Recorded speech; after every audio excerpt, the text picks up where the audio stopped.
welcome back to the channel, everyone. Thank you so much for stopping on by. I appreciate it as always. And for today, we're going to go ahead and prepare you for the Fly Cup, you guys. We're going to go ahead and do some homework right now and prepare you guys. Make sure you guys have an amazing 6 hours of battles. It'll be non-stop action, you guys, as you guys can maximize a total of 20 sets, you guys. That's 100 battles. I don't know if you can even do 100 battles in 6 hours without taking breaks in between, but if you guys are going to go for it, then definitely pick up a lot of wins, you guys, on to rank 9 or rank 8 or wherever your goals are for the remainder of the season, you guys. Excellent opportunity to pick up wins, and I'm here to go ahead and make sure you guys are prepared and have the leg up on your competition and make sure you have all the slight advantages. And I have a bunch of tips for you guys, so stay tuned for all of them. If you're new to the channel and you want to support Poco Science, definitely drop a like, comment, subscribe. Any or all of those will definitely help out the channel a ton, you guys. So let's get right to it, guys. I'm going to start off with the #1 tip for the Fly Cup, you guys, and you have to know this. If you don't watch the rest of this video, definitely just listen to me for the next 2 minutes, you guys, because you have to know this if you want to do well. And I'm actually going to stray away from PD Poke, and I'm going to go ahead and write this out, you guys, just like a professor writing notes on a chalkboard right here. And keep in mind, every Pokemon's flying type, right? So naturally you have to think about what are flyers weak to, and there's 3 types, and I'm going to go ahead and write them out right now. We have Rock, and then what else are flyers weak to, you guys? You can say it out loud if you're home. It's kind of like one of those interactive shows. So we have Rock, we have Ice, and then of course we can't forget about a little Electric, you guys. Electric type, right? So we have Rock, we have Ice, and Electric. Why is this significant, you wonder? Well, these 3 types at a minimum will do neutral damage in the Fly Cup. Let me say that one more time. Rock, Ice, and Electric, if you're throwing these moves, whether they're fast moves or charge moves, these 3 types, no matter what, will do at worst neutral damage. No Pokemon can resist all 3 types, or any of the 3, with exception of 2 Pokemon, which I will go ahead and mention after I finish this point. So if you have Rock, Ice, and Electric types, and you're throwing a charge move, for example, you know at a minimum you're going to be throwing it for neutral damage, if not super effective. So you're going to want to stack your team with as much Rock, Ice, and Electric type moves as possible, you guys, to maximize the chances of hitting super effective damage. Or if not, then at least you'll be hitting neutral, and neutral damage, you know, definitely can hurt depending on what Pokemon you're running and what charge moves are you running with it. So the 2 Pokemon that are immune to Electric, we have to keep in mind, are kind of lower on this list right now. Gligar is the first one because of its unique fly ground typing, which doesn't make a lot of sense on the surface, but apparently it's something. So Gligar is one of them, you guys, because they're going to resist, they're immune to Electric, right, because of the ground typing, and then because they're flying typing, now they're only taking, you know, just a little bit of resisted damage from electricity. So you gotta keep that in mind. The other one is, of course, its older brother, Gliscor. So Gliscor will also be taking resisted damage from electricity, but in return it's still taking double weak. They're actually double weak to ice. So keep in mind, because those 2 Pokemon are the only ones in the Fly Cup, you guys, that can resist any of these 3 types. So the key thing is to remember, stack your team with as much Rock, Ice, and Electric type moves as possible. Ideally they'll have Stab, of course, but if not, then so be it. Like if you're running a Ancient Power on a Togekiss, for example, then that's still good, but you definitely want to go ahead and get the Stab move. So let's go ahead and get back on PD Poke real fast, and let's run through some of these Pokemon right now. A lot of really fun Pokemon to run, ones that you usually don't see in the Great League, but some that you definitely do see in the Great League. So let's start from the top, you guys. Mantine is king. Why? Because if you look at its weaknesses, it's weak to Rock and Ice, but it's actually only taking neutral to, it's weak to Electric and Rock, excuse me, it's only taking neutral to Ice. But that's not why it's #1. It's #1 because it has some very key wins, you guys, mostly Aerodactyls and Skarmories. You gotta break up that core, you guys. You have to have counters to both of them. And the reason I say this is because Mantine, Skarmory, and Aerodactyl are, in my opinion, going to be the 3 most common Pokemon you'll be seeing. The reason is because Mantine is already super common and somewhat common in the Great League, and same as Skarmory, right? People will already have those 2 Pokemon. They don't have to invest Stardust, they don't have to invest candies or any other resources to get those 2 Pokemon, because they already have them. So for a 6-hour cup, don't expect people to throw away a ton of Stardust, right? For a 6-hour cup, right? So I expect a lot of Skarmories, a lot of Mantines. I think people are willing to invest in Aerodactyls because Aerodactyls were really common for that one event we had a couple of weeks ago. And also they're really popular right now, so everyone's going to want to test them out anyway, so expect a lot of Aerodactyls. So I went ahead and built the team with just Mantine, Skarmory, and Aerodactyl to see what its strengths and weaknesses are. And I was kind of shocked, you guys. Look at all those X's. So look at all these Pokemon down here that have no shot against any of these guys. And you can even see Gliscor is one of them, right? And so let's go ahead and take a look at what can beat all three. Not really anyone in particular. Mantine actually is the best one against a team of these three, because it can actually be Skarmories and it can be Aerodactyls, and it's a toss-up between your Mantine and your opponent's Mantine. Everyone else is kind of weak to at least one Pokemon, whether it's Emogo being weak to Aerodactyl or Zapdos being weak to Aerodactyl. So a lot of people are saying that this is a very luck-heavy cup, which I can kind of agree with, you guys. I can definitely agree with that. So definitely the lead Pokemon will decide, I think, 75% of the matches, if not like 85. So as long as you guys are playing it correctly, everything should be in a circular effect. So keep that in mind, you guys. So don't get down if you drop a lot of wins or a lot of games and in a row. It could just be a matter of luck, you guys. So don't get down on your skills or anything. It's definitely not that.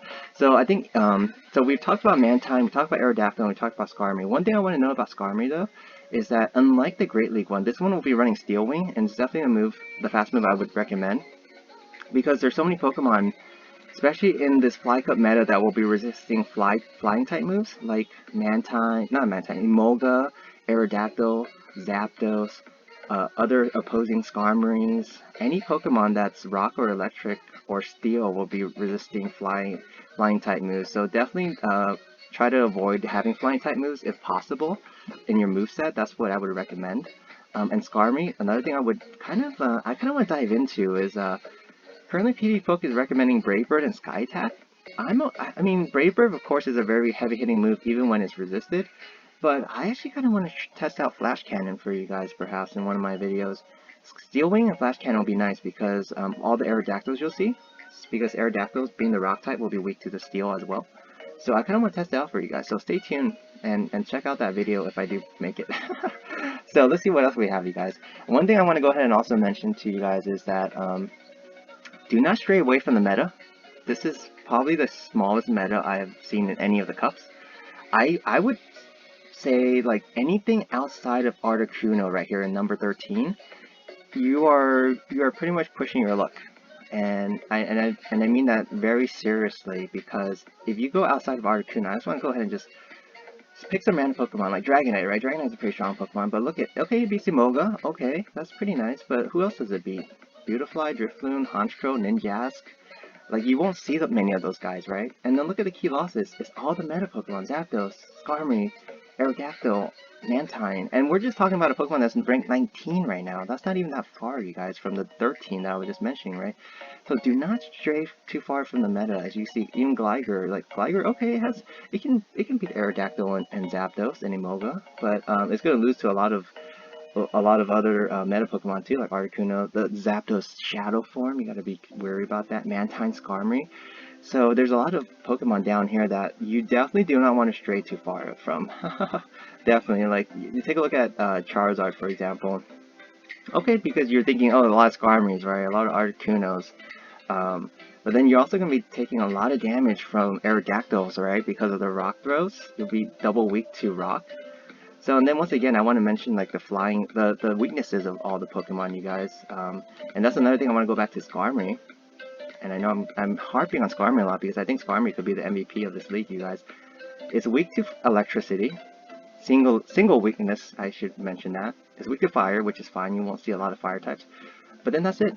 I mean, it's not weak to ice. It's not weak to rock. Those three types we mentioned in our previous slide, right? Is rock, ice, and electric doing at worst neutral damage. And at worst, then for Skarmories, they'll be doing neutral damage. And that's it. And then electricity is the only type that you have to actually watch out for.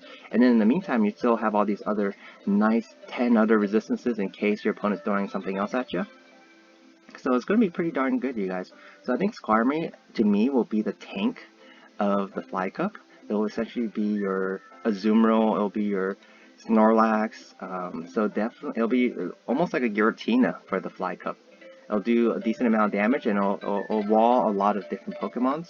Not greatly, because like I mentioned, a lot of people, if they are running Emolga, Mantine, Aerodactyl, Zapdos, and you know all those Pokemon, you're going to be taking at least neutral damage. We mentioned that before at the very start of the video, you guys. So keep in mind that neutral damage is almost like resisted damage for a regular cup at this point, because there's going to be so much super effective damage being thrown. I expect a lot of these Fly Cup battles will be going by super fast, so you probably will be able to get past, you know, maybe even 10 sets, 15 sets if you're not too tired. Because all the matches will go by so fast. And I also want to bring up, going back to Aerodactyl, the rock throws will do a ton of damage to so many different types of Pokemon. I think Aerodactyl is one of the very few Pokemon that actually have strong, fast moves in the Fly Cup. So it has definitely a lot of potential to farm down people. And I think Aerodactyls and Togekiss are the two main ones that have really strong fast moves.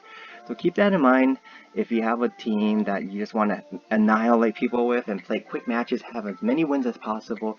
I think Aerodactyl and Togekiss could be a very strong combo, you guys. A very strong combo. So let's go ahead and look at some of the other Pokemon near the top real fast. I ran another team builder because originally we ran the Mantine, Skarmory, Aerodactyl team. Let's go ahead and add Emolga and Zapdos to it. They're going to be lesser common because some people may not even have enough candies for Emolga, and Zapdos, of course, is a legendary. It's a little pricey to create unless you already have one. And you see a ton of X's, you guys. That's what I'm talking about. You do not want to stray from the meta. Because look at all these Pokemon down here that have no shot against any of the meta, you guys. All these Pokemon have no shot, you guys, of beating any of them. So do not stray from the meta, you guys, because you're not going to do well in this cup. And let's see what Pokemon will do well against these 5 Pokemon. Zapdos actually is decent. It can beat 3 of the 5 matches. It can beat 3 of the 5 and then tie with itself. So that's actually a Pokemon I think will be very strong for this Fly Cup. So if you have the resources, same with Emolga a little bit. Emolga will actually lose to Zapdos, which is unfortunate. So that's why I think Zapdos could end up being the MVP as well for the Fly Cup. So, but of course Zapdos is very expensive to make, so keep that in mind, you guys. So that's pretty much it, you guys. I want to go ahead and just talk a little bit about the Pokemon that you shouldn't be running. I know I already mentioned that. So as you can see, a lot of Pokemon here, a lot of different flying types. I would not invest in any resources. If you have some of these Pokemon already and just happen to have it because you were using it for the Great League, like maybe a Drifloon, or actually that's a Drifloon, not a Drifloon, but if you had a Drifloon, maybe if you want to test it out just for fun, because I know playing 100 matches is in a row with the exact same 3 Pokemon aren't exactly a great way to spend your night, unless you definitely need the Stardust. And keep in mind that, you know, you gotta have some fun during this time, right? If you guys already reached your goals for rank 9 or rank 10 or whatever, and you don't really care about your points anymore, you just want to have some fun, then yeah, definitely test out some Pokemon. It's an amazing time to test out Pokemon, maybe throw them off guard a little bit. And also keep in mind, you guys, and I should have mentioned this first, is that definitely go ahead and evolve a Pidgeotto during the event, because it will learn Gust during those 6 hours, you guys. So I personally will be evolving multiple Pidgeottos, because I don't think this exclusive move will come back again. And I don't want to have to invest in an elite charge TM. So definitely evolve your Pidgeottos, you guys, into Pidgeots. As you see right here, Pidgeot with Gus has no play because, like I mentioned earlier, flying type moves will not be very good in the Fly Cup. I know, it sounds ironic, right? So definitely save it for the Great League, because Gus is essentially a confusion type move for a flyer, if that makes sense, you guys. So that's pretty much it. That's pretty much it for the Fly Cup. That's all I really have, you guys. So if you take away anything from what you learned in the last 14 minutes, and thank you so much for staying to the very end, you guys, if you guys still listening to this, just remember, Rock, Ice, and Electric will all be doing neutral damage at the worst, if not super effective, if not double super effective. So stack your team with these 3. It doesn't matter what your opponent's running. Your opponent won't be resisting these moves. So just stack your team with this. Do not stray from the meta, and at the end of the day, just have fun, you guys. This is a cup. We don't know if it's ever going to come back again. It's only for 6 hours. So have the funnest 6 hours you guys can, you guys. And Thank you so much for staying to the very end of the video, and if you're new to the channel, please drop a like, comment, subscribe. It'll help out Pogo Science a ton. And I hope to see you guys all next time, and everyone have an amazing Fly Cup. I can't wait to hear you guys. See you guys during my next live stream, and I can't wait to hear about how you guys performed during this cup. So everyone have an amazing rest of the week, and take care.